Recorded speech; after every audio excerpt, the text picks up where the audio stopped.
States was going to freeze settlement money to Israel, Hurricane Wilma the same day became the most intense hurricane in Atlantic Basin history. Not days, not weeks, not months later, at the same moment.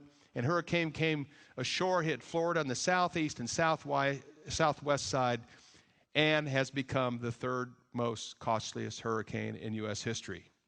These events happen like this over and over again. This year was going to be another major hurricane and tropical storm season. It hasn't happened. It didn't happen. And it's over in about another week. President Bush has stood with Israel.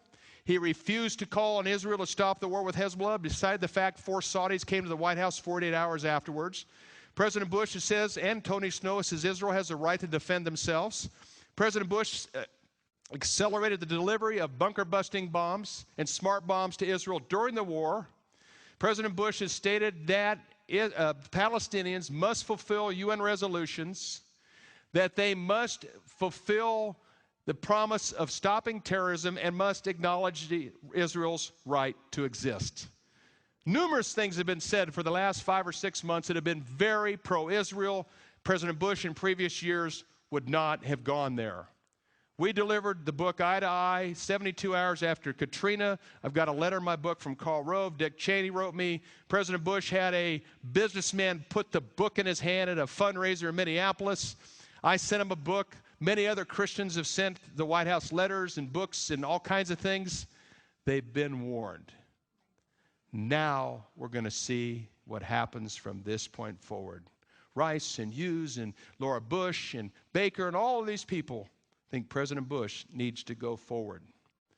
So in closing, we need to continue to pray for President Bush. We need to continue to pray for our country. We need to understand fully that God has a plan in this, so we need to pray for God's will, because this is part of God's prophetic end-time plan, with Israel at the center of his redemptive plan for the nations of the world, with Jews, Muslims, Hindus, atheists, and agnostics coming to know the truth of Yeshua as their Lord and Savior.